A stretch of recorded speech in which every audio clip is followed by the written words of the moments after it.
Assalamualaikum warahmatullahi wabarakatuh. Pada pertemuan sebelumnya kita sudah belajar tentang spesifikasi domain waktu, di mana ketika mendesain spesifikasi domain waktu ini menjadi acuan kita, seperti itu ya. Sekarang kita akan belajar efek dari PID. Jadi kontrol PID ini nanti akan mempengaruhi sistem kendali yang kita desain, dan efeknya itu akan berdampak ke spesifikasi domain waktunya. Jadi PID ini sebagai tambahan supaya kita bisa mendapatkan spesifikasi domain waktu yang diinginkan, seperti itu.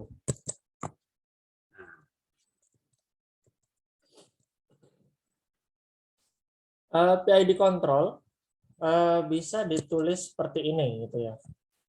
Jadi kita anggap ada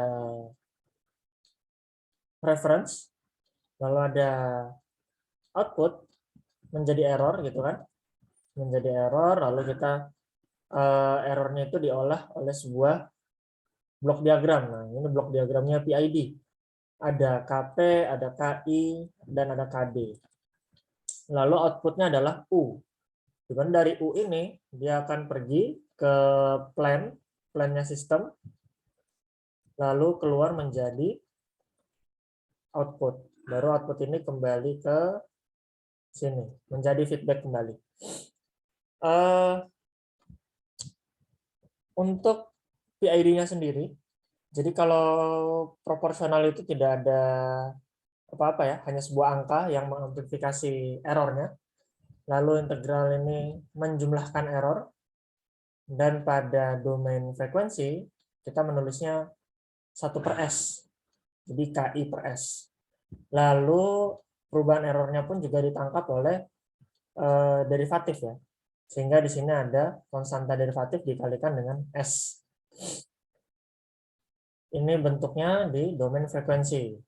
Nah, ini bentuk di domain waktu. Jadi pada domain waktu kita bisa tuliskan KP dikali errornya, terus KI dikalikan integralnya error, dan KD dikalikan perubahan error terhadap waktu. Kita juga bisa merepresentasikannya dalam bentuk KP saja. KP-nya di mana untuk integralnya itu adalah KP dibagi tau integral. Ini KP dikali tau derivatif.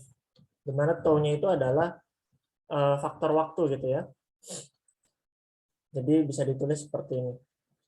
Namun pada mata kuliah ini nanti kita akan lebih banyak melihat di sisi domain frekuensi, karena disitulah kita akan menganalisa. Untuk domain waktu itu biasanya hasil akhir, di mana kita kembalikan untuk melihat respon dari sistemnya. Efek dari tiap-tiap faktor kendali tadi ya. Jadi untuk yang proporsional itu membuat respon sistem menjadi lebih cepat dan mengurangi error yang disebabkan oleh gangguan ya, disturbance, noise, dan semacamnya. Dan mengurangi errornya itu dengan meningkatkan gain dari sistem. Tapi dengan meningkatkan gain itu mungkin masih terdapat steady state error. Steady state error itu masih kemungkinan besar akan muncul. Lalu yang integral, dia menghilangkan steady state error dari input yang konstan. Walaupun akibat dari mengurangi error ini, respon dinamisnya itu meningkat gitu ya. Respon dinamisnya meningkat, jadi si overshoot-nya itu naik gitu kan, overshoot-nya meningkat, berarti kan dia perlu waktu yang lebih lama untuk mencapai reference point atau set point, sehingga responnya menjadi lebih lambat gitu kan, dan sistemnya lebih berosilasi. Lalu yang terakhir pada derivatif itu membuat sistemnya lebih cepat biasanya, karena derivatif ini nanti akan meredam overshoot-nya sistem, sehingga dia lebih cepat mencapai reference. Cuman perlu diperhatikan untuk yang derivatif biasanya menjadi lebih tidak stabil gitu ya, stabilitasnya lebih rendah dan dia lebih sensitif terhadap disturbance, menjadi lebih sensitif. Karena kalau kita redam terlalu besar gitu kan, itu sebenarnya mirip seperti open loop system gitu kan, di mana open loop itu sangat rentan terhadap noise. Nah, terus efek dari PID ini juga nggak bisa berdiri masing-masing gitu ya. Jadi memang ini secara umumnya. Lalu ketika kita mengevaluasi sistemnya gitu, kita perlu langsung barengan kita simulasikan, lalu kita lihat efeknya seperti itu.